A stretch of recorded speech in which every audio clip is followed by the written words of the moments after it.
Welcome to Acute Conversations, the official podcast of APTA Acute Care, where we share engaging conversations about acute care physical therapy so you can connect to your profession. I'm Ashley. And I'm Leo. Today we chat with Katie Cazes and Abby Gibson.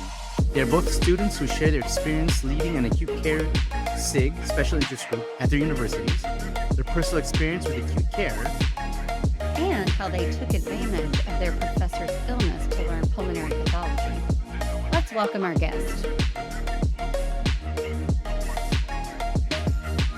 All right. Hello, everyone.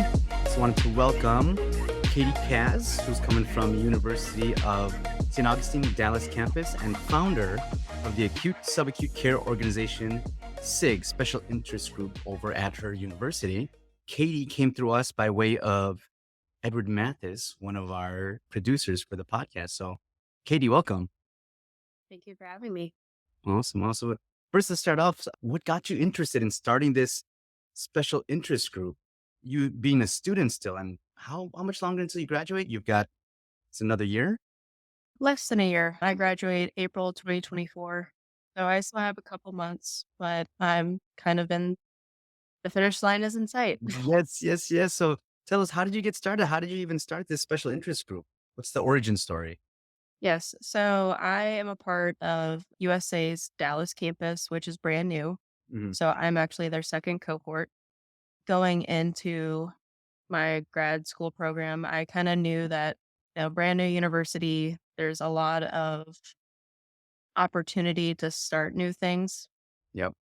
And I was maybe one of a handful of students who actually had experience in acute care prior to starting DPT. And so a lot of people, like they would come ask me questions like, hey, I'm interested. I don't know, where to go from here. I don't know where to get the experience. I don't know who to ask. Like, I want to learn more because, as a student, we're trying to differentiate what we want to do after we graduate. And so a lot of people were like, hey, we're starting a sports SIG, we're starting, a geriatric SIG. Why don't you start an acute care SIG? And I was like, that seems like a great idea, but I would like to kind of take it a step further and instead of just acute care, have basically most of inpatient settings Mhm. covered. So we try to cover acute care, subacute, inpatient rehab, home health, skilled nursing facilities, just because there's a very small number of students after graduation that go into those settings. Mhm. And part of me thinks that the reason why is just because there's not a lot of information, not a lot of education out there, at least in my experience. The University of St. Augustine has been very good about kind of that beginner into acute care, Mhm. but I Mhm. still feel like there's so much more out there than just, patient care management 1, 2, and 3, Yeah. cardiac home. First of all, I have to clarify for those listening, because this threw me for a second. USA is not United States of America. It's University of St. Augustine. I was like, Yep. USA, wow, you're going big time.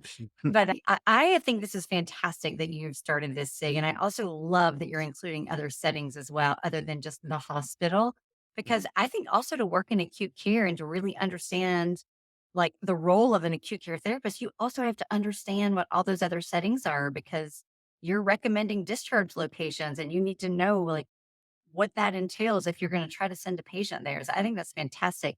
I want to hear more about like what kind of activities, what kind of things do you all do in this special interest group that you created?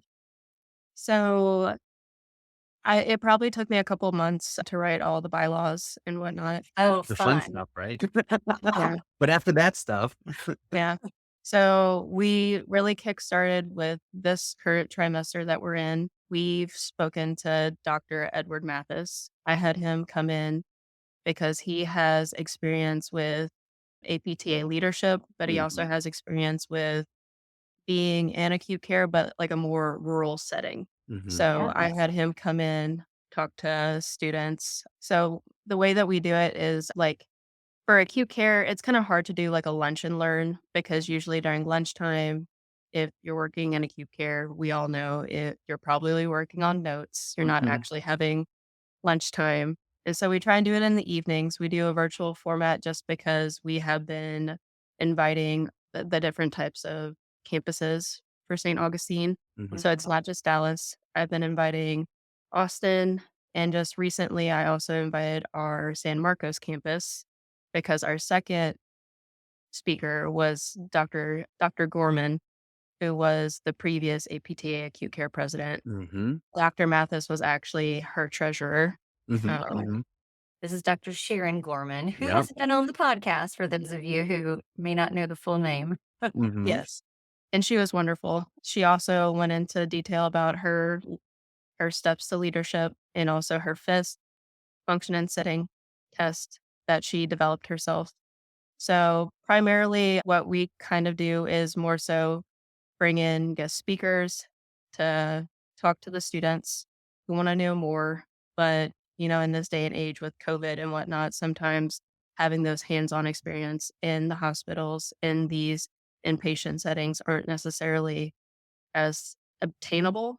mm, So we do a lot of education. We're looking to have another guest speaker in about a month. He is actually a faculty member on our campus, but he works for Encompass, which is a very widespread inpatient rehab facility. And so another goal that we're trying to do other than just education is also networking. mhm, So mhm, because Encompass is so large, we were going to have him talk about what inpatient rehab is, but also, you know, like if I want to work for Encompass, if I want to work for inpatient rehab, what are some things that, I should look at? What are some things that, I might need to do in order to make this happen after I graduate? That's smart. You're like, we're not only learning about acute care and care, we're also learning how to market ourselves to yeah, these employers when we graduate. What got you interested in acute care to begin with? Like you said, right. you had some experience in acute care. Can you tell us a little bit about that experience that you had before? Yes. So I have been working with Select Medical since August 2020. So I started in the middle of COVID, Mhm, which I feel like would defer a lot of people, but somehow I stayed. I worked as an outpatient tech for about 4 years leading up to it. Also in COVID, a lot of people were letting people out of letting them go for jobs. mhm, And unfortunately, I was one of those people. I wanted something like that was relevant in my field, but was something that was more stable and more guaranteed than a part-time PRN outpatient tech. And so I was like, well, I've never been in acute care yet, and there was a full-time position available. I was taking a year off between undergrad and DPT. So I was I went in for the experience and I got a lot of it. mhm, I And bet you did. yes. And honestly, I wasn't expecting to like it as much as I did, but looking back at it, because I remember some of my earliest coworkers who kind of used to like pick fun at me. They're like, "Oh, like you don't like this kind of stuff." And I was like, "I really don't know." But now mm, it's just kind of like, I sit here now and I'm like, I'm glad that I took that leap into acute care just because I've learned how like rewarding it is. And part of me feels like I'm really making a difference, mhm. especially it being like that first step for most patients. That's Leo super. and I love to hear stories of people who thought they liked outpatient and then turned to acute care. So, for those of you students listening, make sure you do a clinical in acute care because you never know. Absolutely, absolutely. Okay, Katie, I want to go back real quick to that special interest group, your SIG at the university, and also just the regular DPT program. So, what acute care information do they teach in your basic DPT program, entry level, and how much more are you getting? Because you already talked about it, meeting the guest speakers. How much more are you getting with the special interest group? Because there seems like there's like all this information that with the special interest group and these guest speakers would benefit everyone, right? So, what are they teaching you just in the DPT program regarding acute care? So DPT In our DPT program, we have patient care management 1 and 2, Hmm. which is kind of your go-to for, how do you do transfers? How do you manage lines? Some cardiopulmonary, especially, like, it's geared towards being in general, but there's also a lot of it that there's a very big crossover from Hmm. cardiopulm into the acute care setting. Hmm. Um, You're speaking a language, by the way, between You Ashley. really are. We love this. Keep Shout going. out to Cardio Palm. Right. yes, like, whenever we were going over orthostatic, like, hypotension, I was like, "Well, I see this a lot day to Right. day Right. in the And all hospital." patients. Hmm. Yeah. Mhm. Hmm. We had integumentary physical therapy, which I really liked. Unfortunately, the way that our class was formatted was it wasn't a full 15 weeks. Mm. And there's actually a PRN PT at the hospital that I currently work at who is a full-time Integ Hmm. PT. And so just to be able to see some of the things she sees because she has some images and whatnot that she's able to keep, but she'll show me some things and I'm like, wow, that's not at all stuff that I see in class. Hmm. And Hmm. it's just kind of like, some of these classes are really good at introducing it, but I've also heard from a couple of different like hospital systems and whatnot where they have to put new grads in through additional like training and whatnot, Yeah. just because there are some additional topics that some PT schools just don't have, they don't have the time. Like Right. Right. there's just so much time, so many things to learn. And it's just like, how deep do you go into this one, like small, like this one interest? I wouldn't say Mhm. it's small, but like, if that makes sense. Yeah, definitely. So also just hearing about your experience with PT, and then Ashley and I, we have our own stories too. But I like the story I think you had mentioned earlier about are there any specific patient experiences that you've had so far that really made you that kind of put the stamp on it? Like I really like acute care. And I think really that's a lot of therapist experiences. Like there's that one time when that patient took their very first step, or that one time that that patient came back and you're like, wow, rehab did do something. And they probably Oh, initially didn't yeah. like, yeah, they didn't like I therapy because they were at their lowest. There's Mhm. always some that stand out, and you're just like, "Oh, I'll never forget that Yeah. patient." Do you have any that stand out? There was this one. I know we briefly mentioned him a little earlier, but we had a patient who stayed in acute care services as long as he could. So he stayed basically a whole month. He was originally admitted for COVID, Mm, ended up having more respiratory issues. He ended up developing C. diff while he was there. Just complete. He was at probably his lowest point. mm, He refused therapy for probably 2 weeks straight. Thankfully, the physical therapist that I worked with at the time didn't really wanna give up on him mhm, That's the nice part because about acute care. Outpatients can just not come in. The mhm. acute like, patients and the inpatient can't escape us. We can keep persisting, right? yeah, And kudos to that therapist by not saying, "Oh, 2 Absolutely. refusals. That's our max. They're done. We'll just wait until Yeah. they put new orders in." So your therapist, they were proactive and said, "Nah, let's give this a shot." Oh, yeah, absolutely. because he was mean to Yeah. begin with. Oh, He yeah.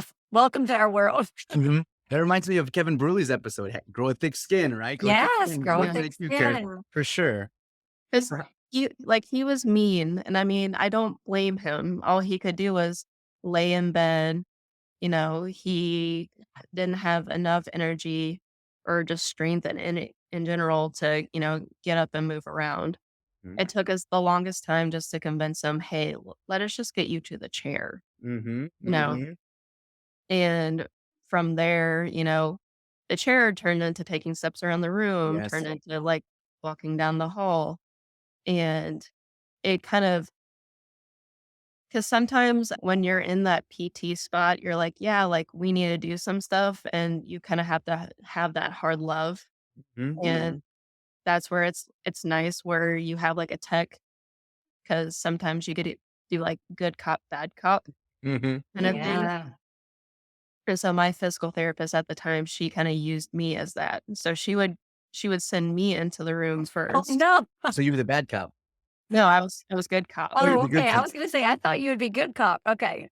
And Between the two of us, so Ashley's definitely the bad cop. I am Yeah, Ashley. 100% bad cop. Yeah. because I am. she But would I'm bad and good. I'm bad and You're right. she would send me in to sugar him all up, like, "How's your day going? Like, how's your grandkids? Like, I Okay. is love there the anything like strategy you" involved. Oh my gosh. Mhm. but because some long-term patients, they'll put, like, the little pictures up on their Yeah. hospital walls just because, being in a hospital room for so long, I'm surprised he wasn't delirious, Mhm, mhm. but, Especially during once COVID when family couldn't come visit. Right, right. Yeah. yeah. And so, all it took was just like trying to like kind of like peel back the little onion layers, Yeah. trying to figure out like what his goals were really. Mhm, And so I think that trying to be a little bit more on a personal level with him ended up working for us, working for him mhm. because he was able to relate, talk to us a little bit more, opened up, was more willing to do the work. Granted, towards the end of his stay, he obviously still needed a lot more work because they couldn't get him off of oxygen. He was still very fatigued with most activities, and Mhm. he wasn't safe to go home. Right. And so they ended up transferring him to an LTAC. Mhm. But it's just the fact that he went from, I'm not doing it, I'm done, get out of my room. Right. Yeah. We're strolling down the hallway, listening to Spotify, talking Yeah. about his, like, 4 and 5-year-old grandkids. There's Yeah. just like, granted, I don't know where he went from LTAC, and that's the unfortunate part is sometimes we just don't know Mhm. where these patients go. But just at least knowing that, in the time that you were in their lives, they've gotten so much better. Right. Oh my Because like, gosh. Oh, because go ahead. sometimes being a physical therapist is more than just the physical part, you know? Mhm. Sometimes we're kind of like those emotional cheerleaders too. 100%. Oh my gosh, I've always said that. I'm not just a PT, I'm a psychologist, I'm a cheerleader, I'm like Mhm. a surgeon sometimes. Like Right, it right, just right. You're a depends. caregiver I sometimes. don't think it's Yeah. good cop, bad cop so much as it's like, you do have to establish that rapport and you have to get to know your patient and you do need to play good cop because some of those patients really need you to like get to know them and Sure. trust you. Like you're asking them to trust you, and Yes. it's amazing just how they do that sometimes just without thinking. Mm. But some patients need a little bit of that, rapport building before they can trust you. And then you can be I would say the tough love cop, not the bad cop. Once Yeah, they yeah, get yeah. up and There we get go. moving. Yeah. But Yeah. I have to tell you this. So one of my colleagues who is doing an amazing job starting a PICS clinic at Duke, her name is Sarah Dorn. So shout out to her. She is doing this research project right now that I'm helping her with, where she is actually collecting patient stories that have been through this whole acute Mm. care, ICU, and she's taking these stories when they come to her because she's kind of the last stop, right, in this Yeah. clinic, and she's collecting them and she's taking them back into the Oh, ICU. wow. And let's say all the people on the unit, nurses, doctors, therapists, everybody who treated these patients are able to read these stories, these success stories. She calls it Meet Me Again. And it's really cool what it does for their morale and like preventing burnout. Cause it's like, oh, we're not just like sending these patients out and never knowing what happens to them. So Yeah. I understand the like, oh gosh, they left and I didn't get to follow up and keep in touch with them. Yeah. But it's such a wonderful thing she's doing. So be on Ashley, the so lookout. you said that that's it's a PICS clinic, so PICS post-intensive care syndrome, Yeah, right? post-intensive care syndrome. Very cool, Mhm. very cool. Yeah, And she's and gonna publish the results she's gotten. So be on the lookout for that. But yeah, right. it'd be really cool to hear. And then also just for clarification for our audience, Katie, when you're talking about your patient, them going to LTAC, LTAC stands for long-term acute care. So again, it's great in terms of your special interest group. It's not just purely acute care. And actually, this is something that I learned from Sharon Gorman, is that acute care isn't just a location. You can have Mhm. acute patients. And I think Morgan Loepker was featured in APTA in Jackpot about transitioning into home. And you can have acute care Yeah. patients. They're at home and actually having Yeah. that acute care experience wherever you go, you're ready because you've had that experience with the sickest of the sick patients. Yeah. Uh, And they're sending them home so much earlier now. So yes. they are still acute. They're not always, I mean, they're stable, but ish, sometimes. Mm-hmm. Yeah. Very. That was part of the reason why we kind of lumped home health into our Oh, SIG, yeah. just because I know it's technically not inpatient Mm-hmm. really, Correct. but I mean, it's very similar, if not, it's you're taking the same, like, skill levels plus, being creative because 'cause you're in someone else's home, Yep. Yep. but it's just as important. My faculty advisor, my first try, told me this one quote, and this one quote has, like, stuck with me. About, like, 30% of DPT students typically go into these. So if you were to separate between outpatient and everything else, Uh-huh. 70% go to outpatient, and that 30% it goes to everything else. Mm-hmm. Yeah. I mean, I used to And do here and I definitely saw some acute, I'm doing air, you can't see me, acute patients in home care for sure. mhm, Mm-hmm. Yeah. and also, like she said, I would rather teach someone how to walk again than try and teach someone how to throw a baseball more properly. Mm-hmm. Mm-hmm. Um, those are just kind of words that she quite literally told me orientation day 1, and Mm-hmm. it's stuck with me now. It's been almost 2 years. I haven't really changed my mind. I've been Mm-hmm. to an outpatient rotation. I loved it, but do I think that, you know, what I wanna do in terms of, like, my career is going to be outpatient? Probably not, just because I feel like there are so many other, like, underserved areas of physical therapy Mm-hmm. other than just outpatient. Mm-hmm. Mm-hmm. And So actually, you know what? Kirby Mayer, who's down, I think, in Kentucky, I was Kentucky. Yeah. talking to him not too long ago, and he said, actually, I think that those numbers are rising in terms of how many students that graduate actually go into purely outpatient. There's a lot more that are starting to consider, everything on the other side of the aisle, right? Acute care, subacute, inpatient rehab. Part Yeah. of it, I think, is just the job availability too. Is just like, okay, they don't get their dream job in outpatient, but they're looking for a place that's maybe a hybrid. They've got, Hmm. acute and outpatient within the medical system. And sometimes people just exposed to it and they end up loving it. And then I feel a lot of people, they get exposed to acute care. They're like, what is this? And then they fall in love and then you Yeah. can't get rid of them. It's a good reminder though for us who work in academic institutions to like, let's make students aware of these Yes. other job markets that are available instead of just outpatient and just acute care for that matter. I love that reminder. I think it's time for our rapid responses Yes. though. Katie, do you know what rapid responses are? Do you know our little game that we play here on Acute Conversations? I remember it from the jot form. Yes. By the way, everyone, the jot form is what we make all our guests fill out before they come on. So we get to learn a little bit about them. So for anybody who wants to come onto our podcast, you're going to have to fill out a jot form to tell us a little something about yourself so we know what to talk about. Absolutely. All right. Right. I'm going to start a timer. Leo, you want to take the first question? Absolutely. All You right. say Let's take go. the 1 minute timer. Let's see. All right. I am ready. Katie, tell me, what would your perfect pizza be like? Deep dish, thin crust, and what would be the toppings? Ooh, And that's we'll hard. finish rapid. Rapid. Gotta go. I like Alfredo sauce, chicken, Mm, um, Do you like to read cheese. fiction or nonfiction? I like fiction, good. Favorite color of scrubs? burgundy, Burgundy. Okay. Nice. Are you a morning person or a night owl? night owl. Give me a song that's on your workout playlist.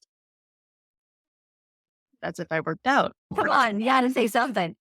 Taylor Swift. Taylor Swift. Oh, I love it. What's your most favorite book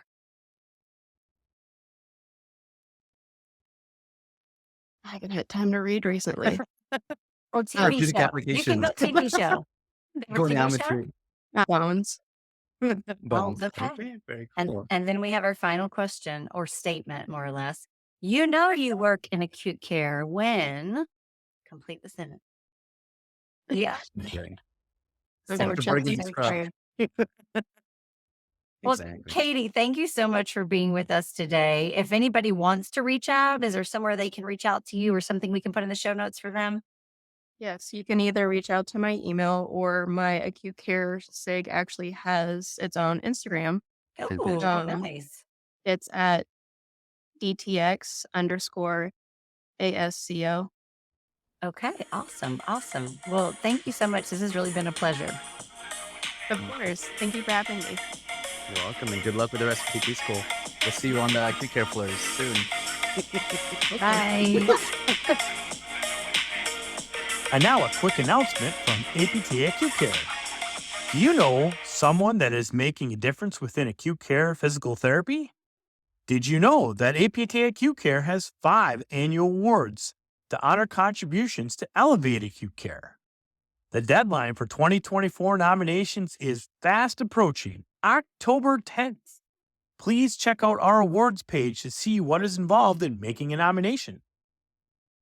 The Academy has 5 awards: the Mary Sinnott Award for Clinical Excellence in Acute Care, James Dunleavy Distinguished Service Award, Judy Euler Fellowship Award, the Lecture Award, and the Catherine Harris Educator Award.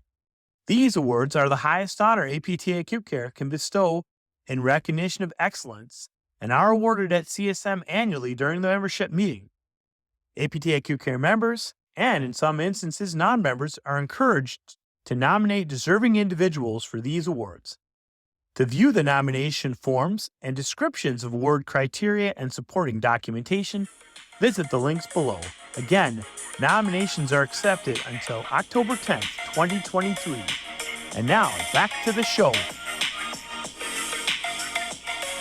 All right, audience, let me introduce Abby Gibson, coming from Duke University's PT program, also where my co-host Ashley Poole teaches. She's a third-year student, also the leader of their acute care special interest group, their SIG, and she is on her first one-on-one rotation. And we just wanted to welcome you, Abby. Welcome to the show. Thank you. Thank you guys for having me. Welcome, Absolutely. Abby. So let's start off with this special interest group. Now, how did you fall into from being a student, right? Because most students will say they had relatively little exposure to acute care, but it might be a little bit different because you've got Dr. Poole here that might have kind of swayed you. Yes. How did that happen? How did you get into that leadership position? Yeah. So we do big and littles at Duke. So my big was actually the former leader of the acute care SIG. So I kind of knew about it from her going into the program. Is that a higher level DPT student, like a third year student or second year?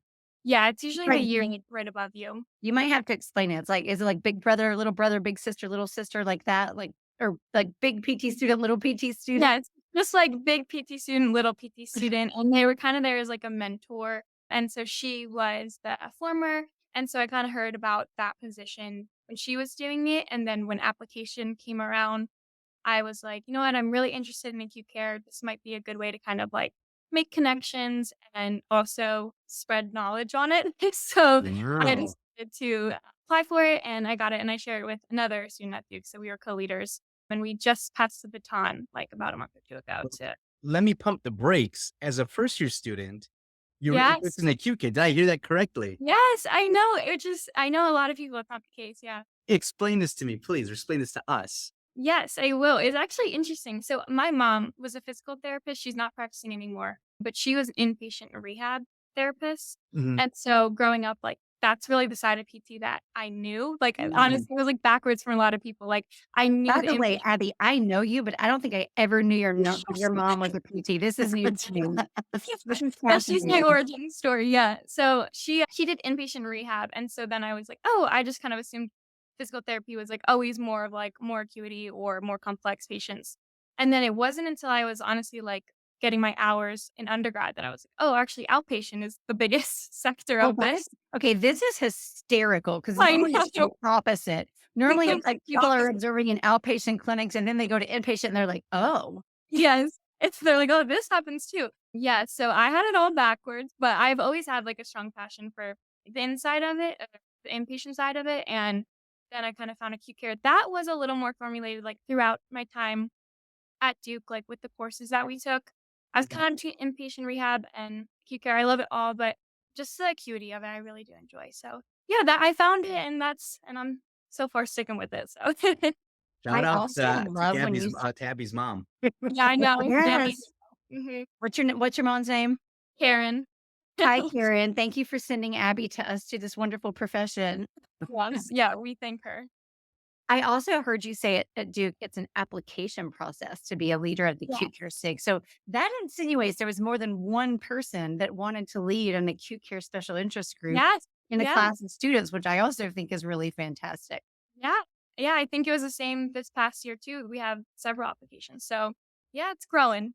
I like it. You hear that, everyone? It's competitive to get those Right. positions, those coveted acute care positions. Cool. So So tell me tell about us. this. Oh, go Oh, ahead. Go ahead, Ashley. oh, I think we might be asking the same thing, Leo. Yeah. I was going to say, tell us about your acute care SIG and like what kind of activities you all do. What kind of gatherings do you have? Yep. Yeah. Yeah. So kind of tried to go off some of the interests of our class and then also like our own personal interests. So we had a strong interest in like cardiopulmonary. So we kind of tried to like gear some events towards that.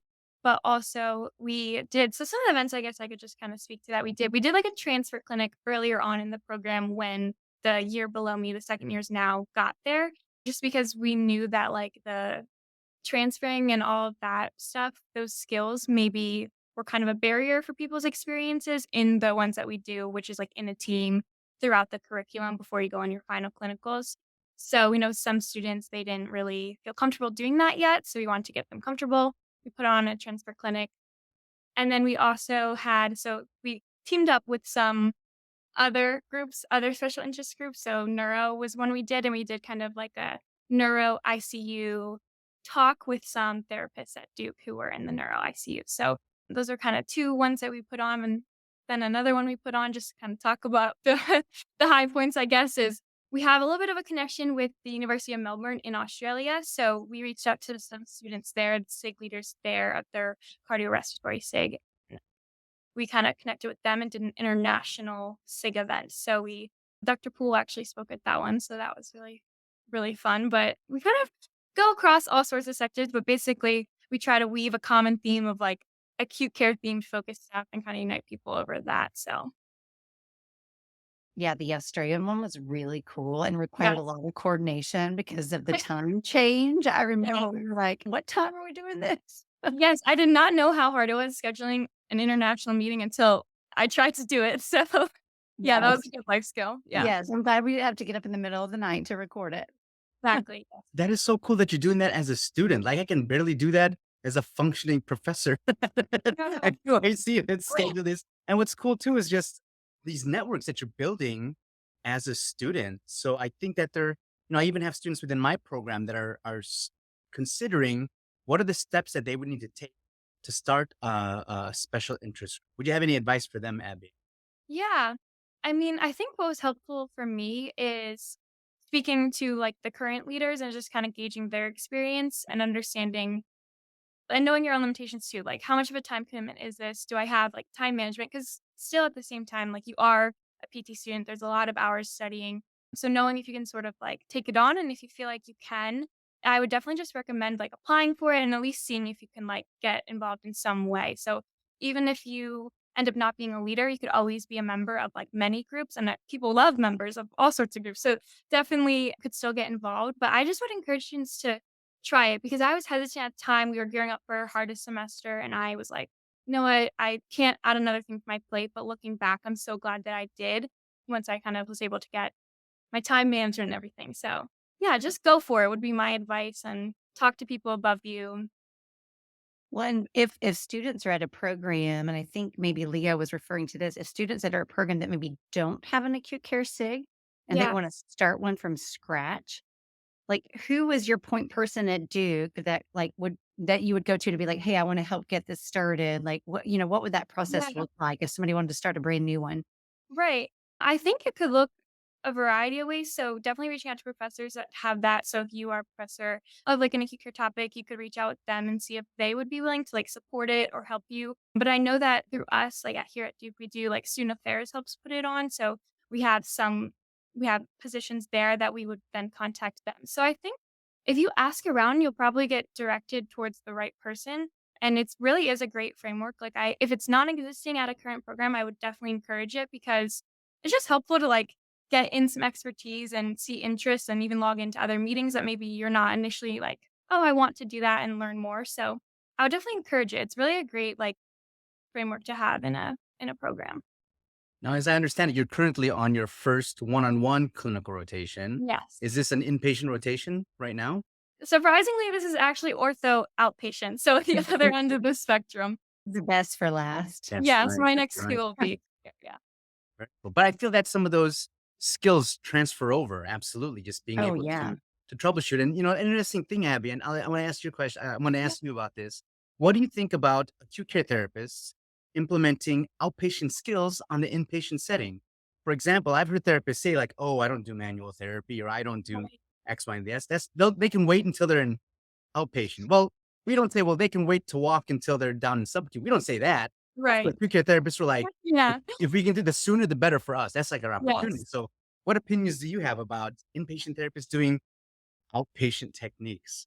No, I think there's room for it certainly. Like I that's definitely something that I'm really thankful I'm doing this ortho outpatient. I'm absolutely loving it as well, but it will be great to have this kind of foundation and bring it into the hospital setting. So I think that like there is room for it and I think in some ways it can even kind of like enhance the patient experience. So I think it's a great way, like the reps and sets that you do in outpatient and the reasons that you do them, I think can apply to someone on a more acute level. And I've even found we kind of did a little bit of it in some of my previous experiences. It kind of empowers them. They're like, okay, you want me to do 3 sets of 10 of this? Like that means I can do it. If you think I can do it, I'm gonna do it. So I feel like I want to bridge the gap a little bit in my own brain and kind of try to use both skills in both settings. So and again, there's a ton of overlap too, so really doesn't have to be divided. So yeah, I think there's room for it, and I'm trying my best. That's great to hear that you have an open mind about that. Ashley, do Yeah. you have any opinions about Yeah, that? Because I I think love that. that sounds great. Well, I'm just thinking in my own personal experience, like working in acute care, there's been so many times I've just gotten a consultation that's like shoulder pain or Right. low back pain. Patient's completely independent, like patient can walk, but yet this low back pain is really impacting their ability to get up and move. And it's making them really uncomfortable and it's making them have a horrible hospital stay because the hospital beds are awful to sleep in to some people. So I think if we can empower those patients and give them it might not have to be multiple visits. Maybe it's just one visit or two to show them like, here's some exercises you can do, here's some techniques, here's some strategies to help during your hospital stay. And oh, by the way, here's a referral for outpatients so you continue to get this dressed if it doesn't get better when you get home. I think we have a huge role to play in that. I mean, I really think as an acute care therapist, yes, we move people and they have lots of lines and leads, and we have all these complex clinical decisions we have to make, but we can also use all of our skills. I mean, Yeah. really, we see everything and anything, which is kind of nice. It's one of the reasons I love it. It's like, as Forrest Gump says, it's like a box of chocolates. You never know what you're going to get, Right. right? I mean, that's part of the fun of drawing to acute care. But I also feel that, as when we look at our identity as mobility experts, I don't Mhm. feel that mobility stops at a certain point. And a lot of therapists might have gripes about acute care therapists saying that, oh, all we do is walk patients. Well, why does everyone think that we just walk patients? But Yeah. Right. if that's all that we demonstrate, like, oh, shoulder mobilization, well, I don't do that. Don't get me on my soapbox now. Right. Right. But it's like we're all Right. within now. Am I the best to be doing like shoulder mobs and like spinal mobs? No, but I can at least start. And what I think is so important is as acute care physical therapists, sometimes we're the point of entry. Like we're the first contact Right. that a patient might have with the physical therapist. Or hopefully maybe they've had negative, experiences before. But maybe you as the individual therapist are the one that kind of breaks that mold and you kind of set up the expectations like, wow, these physical therapists, I saw them, they were with me for literally 30 minutes, but they gave me one exercise and I felt empowered, like, oh, okay, I can get up and move around. I can kind of be in charge of my pain. So it's so empowering for us to be able to do that. So I think Yeah. that's huge, Abby. Thank you for Yeah. helping And bridge that gap. even actually funny, just as we're talking about this, I was thinking about it. Just this morning, I did like a monocyst transfer, in ortho outpatient setting. It just happened that like patient was struggling with some stuff. And so the skills, they go both ways, I feel like having it. And everyone was like, wow, that was a great transfer. And I was like, you know what? It's because I love acute care. So yeah. So it definitely goes both ways. And I just had another thought on this really quick, maybe even like love to hear your thoughts. But I know some of the acute care therapists like I've been talking to, they're kind of saying like they're seeing patients stay in the hospital for longer. And with that, sometimes like if the subacute or the next steps aren't available for them, they have to rehab in place is kind of like a motion. And so I know with that, people will be healing and maybe the skill set that they were working on initially is now not as like they progress. So then I think maybe that would be the time to like introduce like more outpatient type or even like inpatient rehab skills. So I was curious to hear your thoughts or if you guys run into that. But I've heard that conversation tossed around too. Yeah. Ashley, want to take this one? I'd love to hear Yeah, your. sure. I mean, I definitely see, we see this a lot, like, especially with patients, they can't get home because of the safety reason, or they don't have a bed placement yet. Or I know during COVID, also, it was like a big thing where we were doing rehab in place in the hospital all the time. And I think when that happens, like your skills change. I mean, I remember having patients on IV antibiotics that were intravenous drug users that they would not discharge until the antibiotics were finished, right? They would Right. be in the hospital for that full 6 to 8 week transfusion period because they didn't want them to go home and risk, them putting something in their IV that was not medication. So we've done that many times. And then I think your skills really expand, right? Because now you're not just doing like acute care skills, they're the traditional ones, so to speak. But you're Yeah. also now having to take somebody from, completely needing your services acutely to now they're more subacute. What can you do and how can you expand and progress that plan of care?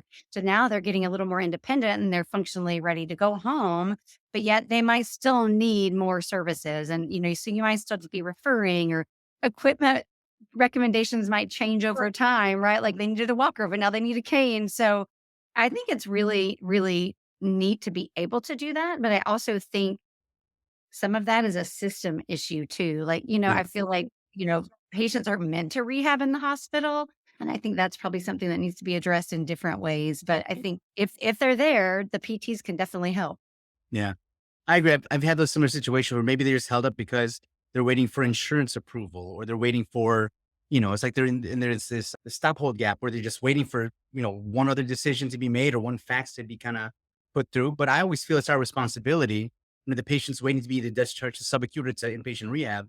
But as the acute care therapist, I'm like, well, it's our responsibility. If they can't move to rehab, we're going to bring rehab to them. So if Yeah. that means that we're going to bring the e-stim units, if we're going to be Right. bringing in, all the different equipment, because we're going to now we have enough time to do a whole Berg balance scale. I usually don't do that in acute care.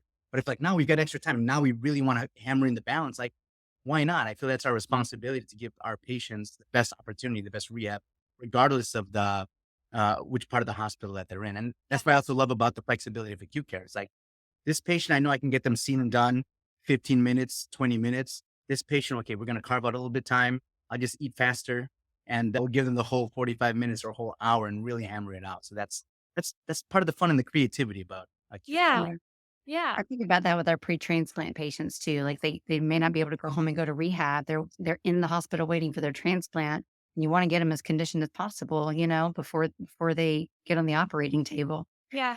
But as a tangent, Abby, I want to know kind of in your experience as a student thus far on rotations and clinical experiences or observations or whatever you've been doing, Yeah. what have been some of the most memorable acute care experiences you've had as a student?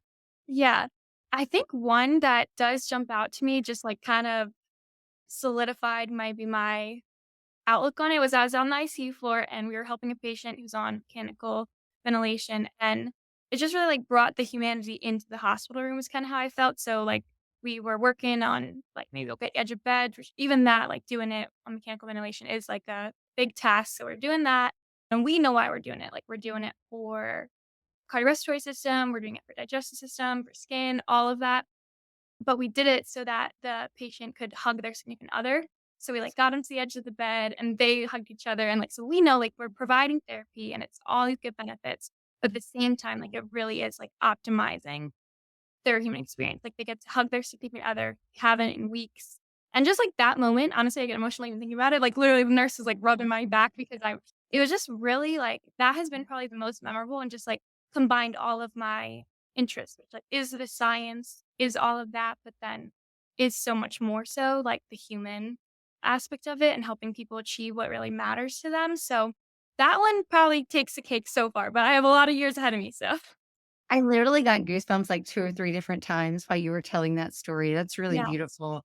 And Yeah. I love that you bring up, like, it's not just science, right? Like, yes, we are considered a science field, but you have to bring those humanities into medicine. Like, you have to Mhm. bring that human side. Yeah. And I think as physical therapists, we really get to know our patients really well. And I think Yes. when we treat them as human beings and we Mhm. really get to know them and establish that rapport and Yeah. build that relationship, like, that means so much, right? Like, and they put so much trust in us as it is. Yeah. That's really just a beautiful story. I love that. Yeah. That keeps me going sometimes to think about it.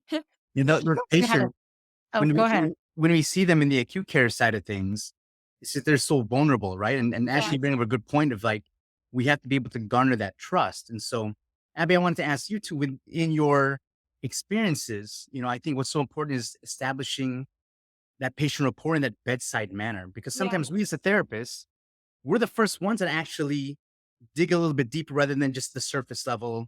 Here's a patient, and even listen to our verbiage, right? Oh, it's the total knee replacement in room 105. Mhm. It's the patient with pneumonia over here. That we lead with their diagnosis rather than, oh, Mrs. Smith, who is a grandmother, and what Right. we kind of focus on is like their goal is to be able to hug their significant other or be able to play golf again. So I wanted to ask you, so what have you had any formal training or have they addressed that in like your PT program about Oh, that yeah. bedside manner and how to communicate? Because I feel a lot of students, especially with COVID, coming out of COVID, and just communication is a huge thing. And Ashley, you can chime in too a little bit, what your program is doing to kind of address those communication barriers. I'm gonna let Abby talk. Yeah. Yeah, it is actually really emphasized, which has been, like, super helpful, and I believe in some capacities, we're even graded on it in the sense of, like, empathy or, like, person skills, which has been helpful because sometimes it can, like, in all of the book knowledge that you feel like you have to accomplish to kind of, like, bring it back to, like, "What's your name?" Like, "What's your goal? What do you want out of how can I help you? Are you comfortable?" So it is definitely emphasized, and we have been given, like, some strategies of kind of, like, how to do it, like, an 8 it plus. So you, like, announce and you introduce yourself and Yep. kind of explain what you're gonna be doing, always asking for consent. So it's definitely emphasized, and it's something I really do care. This isn't just like a physical body in front of me, like, this is person and all the complexities of that. So, yes, definitely emphasized, and I totally agree. I just feel like it is so important, and I found, like, as a student, I've never regretted, like, when I do bridge that gap. So if someone is, like, you're with them, like you said, vulnerable times, and if they're crying, like, grabbing them a tissue and handing it I've never regretted doing that. Sometimes it's, like, scary to, like, put yourself out there and kind of acknowledge what's happening in the room, but every time I've done it, like, I really do feel like that's why I'm here sometimes. So, Yeah. Now, did you say aided?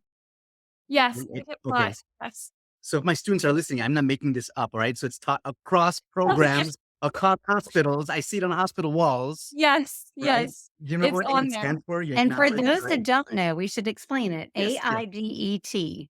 Go Mhm. go for it, you 2. Explain. Okay, I can so it's Okay. announce, introduce, duration, talk about how long you'll be working together, Yep. explain what you're gonna do, Mhm. and then the plus is, like, showing some compassion or kind of the extra stuff, thanking your patient, things like Yeah, the thank you. Yeah, thanking the patient too Mhm. also. T, Yeah, so thank you. Yep, and then the plus. Yeah, that was a nice pop quiz. You just passed. But having yes, glad to hear it. I do have one more question before we move on to rapid response. I think you had some kind of funny moments happen in Yeah, acute care as well. Can you tell us a little bit yeah, about that? yes. One that is, like, so memorable for me is I was in a group of 4, so we did some team-based stuff throughout my curriculum, and several days in a row, we'd be all inside or outside patient rooms, and, like, nurses would come running over or other, like, personnel would come running over, like, "What's going on? Like, what's the situation?" And we would always just be like, "Oh, like, we're just hanging out, like, we're observing, whatever," and then we'd move on, and then it kept happening, and eventually we kinda asked them, like, like, "What do you think?" And they're like, "Well, you're, like, the RRT." And we were like, "Honestly, we're just student physical therapists, like SPTs." And so come to find out, we were mistaken for the rapid response team at the hospital we were at because one of my teammates was wearing a vest and, like, we were the same color scrubs. But it was just, like, so funny. We had to quickly diffuse that. We were like, we're not the people to mistake to be the RRT, like, that we'd be out of our scope there. But that was really funny, and so my CI was joking. She was like, "Yeah, I kept wondering, like, that's never happened before. Like, something about you 4 just must between RRT. So That's so funny. Can you imagine you're standing outside a room waiting to go in and they're like, "Hey, we need you over here quick. The yeah. patient's desaturating." And you're like, "Wait, what? Like, wait, Oh that's yeah. right. You want me to do what?" We'll go grab the other people. You probably don't. We're not ready for this. Well, that is really funny. Yeah. Do you have any advice for students who maybe are about to go on their clinical rotations in acute care? As a student who's been on some clinicals in acute care, what advice would you have for future students? Yeah. I think bringing the humanity in the room is like kind of we talked about is definitely some advice I would give. Like I said, I never have regretted doing it as long as it's professional and everything like that. But I feel like other advice would just be like looking for opportunities to help. Like if, the first day you may not be able to do the whole treatment session, but going into the room, like you're probably going to be grabbing a bed sheet or another gown or something like that. So kind of finding ways that you can start to help and get like your toes in the water. Um, before maybe you're doing like the full treatment session. So I feel like any type of hands-on, like I said, with like grabbing other equipment is good to start off. And that's kind of how I did all of mine in the beginning. And then because I'd like build the confidence as I did by the end, taking on a lot more. So those would be my pieces of advice. I like that. Awesome. Baby steps. Baby steps. Yes. Sometimes like that's what you need. That's great. I think it's time for our Okay. rapid Yes. responses. That's So, Abby, good. do you know how our rapid response round goes? Yeah, I'm a little familiar. I think I know. Okay. So quick responses. The first thing that pops up into your mind, have at it. I think Jim Smith, we have to pause when Jim Smith did our rapid responses. He's got great Okay, I've stories. lost the timer a couple times. Yes, exactly. Okay. Okay. Good to know We're we gonna kind of do 1 minute. We're gonna do 1 minute for this one. All right. Leah, you want to ask the first question? All right, the first question. All right, ready and then go. Abby, what's your most favorite dessert? chocolate chip cookies. After me. A favorite professor at Duke? Dr. Poole. What- No. I'm kidding. It- Go I ahead. love everyone. I love everyone. All favorites. Okay. Favorite way to exercise? Weightlifting, I would say currently. Are you a morning person or a night owl? Oh, definitely morning. Yeah. What's a book recommendation you have for first year PT student? A book recommendation? Honestly, all your textbooks. Well, maybe not all, but most of them. I'm still looking at them right now on clinicals. So Very would cool. look up What type of music are you listening to right now? a lot of Taylor Swift. Very cool. What is on your workout playlist? Workout Which playlist would be probably more Taylor Swift, which is a funny thing to work out to. I'm a big fan. People used to think I was weird. I used to work out to ballads. So I have one more question. Another podcast recommendation that you have that people should listen to. Another podcast. I feel like I just have so many school answers, so I really do apologize. But I'm blanking on the name of it now. But there's like an NPT practice question one that it's like 10 minutes, Yeah. and I would recommend that for students because Really give the MPTE practice questions. yes, That's great. Our time is up, so you have to do our last one. You know you work in acute care when, fill in the blank. yes. You work in acute care when I had another answer too. When you are constantly interrupting, this would be my That is so true. It's like, oh, Yeah. excuse me. Hi, Mr. So-and-so. You actually get the side eye from the patient. every time. Yeah. Yeah. What's funny is when you find out, like, you were just walking past the room and the patient was awake, and then they know, then you knock on the door, then they pretend nothing happened. Yes. Yeah. Come back later. Mr. You're either Smith, I thought you interrupting guys- naps or you're interrupting lunch, Yeah. or Yes. meals, or Oh, breakfast. lunch. The food- Always. Yes. Yes. Yeah. Yeah. Well, Abby, if other students or anybody else wants to find you somehow, is there a way they can contact you, either social media, email? Feel free to share what you want. Yeah, I think I'd be comfortable with both. So I have a LinkedIn. It's just Abigail Gibson, and it'll say like Duke University. So LinkedIn is a way to contact me, but then also my school email would be totally acceptable. So it's just abigail.gibson@duke.edu. But yeah, definitely if any students or anyone has any questions, would love to get back to them. Ooh, I've got one more question, Abby. Okay. And any fun stories about Dr. Poole? What was your first Hey, impression now. about Dr. Poole? Now that Okay. you're here. You know what? I do actually have a story, Dr. Poole. I hope it's a good story. Don't worry. Should I put on earmuffs? I think hopefully we'll be good. I'm like, well, Dr. Poole is like an excellent professor to have and really like mid-course so great for her students. So she teaches cardiopulm at my PT school. And so much so, like, she really put their heart and soul. And even like when she was going through her own, like, Heart and soul. yeah, exactly. Even when she had her own illness or like cough, she would let us listen to her lungs. So we could hear, like, because all of us, like, our lungs were clear, we didn't really know, but she would like even put herself, and she's like, you know what, this is a great learning opportunity. I'm not feeling well, like, listen on me. And I was just like, that is just like, what a great showing up for your students type of thing. Like, she didn't feel well, but she let us Gonna- do lung auscultation. We So should probably also mention I have asthma, which I'm happy to share. But during Abby's particular class, I had COVID on top of bronchitis, on top of pneumonia. So I brought in my I brought in my chest x-rays to show them. And yes, they listened to me. I was all kinds of nasty sounds during that time. That professor mindset, like, ooh, teaching opportunity, even though it's Exactly. like, Oh my gosh. exactly. My I was urgent like, care I'm in doctor. Yep. I literally went to urgent care that morning, got diagnosed with pneumonia, went to teach, and then I was out for a few days. But I remember at my urgent care visit, we were literally teaching pulmonary pathology that afternoon.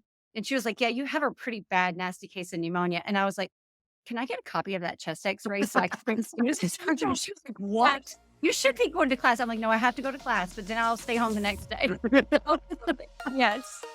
I'm going straight home, wink, wink. Crazy. Yeah. It was great. I learned a lot. Well, Abby, thank you so much for hanging out with us and having this conversation. It was a pleasure. Yeah. Thank you both. Abby. Yes. Thank you. We would like to thank Katie and Abby for joining us today. Acute Conversations is the official podcast of APTA Acute Care. It is hosted by Leo Argilis and Ashley Poole. Executive produced by Katie Brito and Edward Backus. Music by Alexia Action from Pixabay.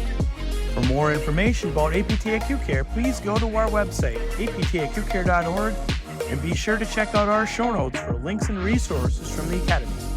If you found value from our podcast, please be sure to subscribe, follow, and share with your friends and colleagues. Join us in 2 weeks for a conversation with Elisa Curry, the outgoing chair of the Total Joint SIG. Thank you for listening, and may your shoes and scrubs stay clean today.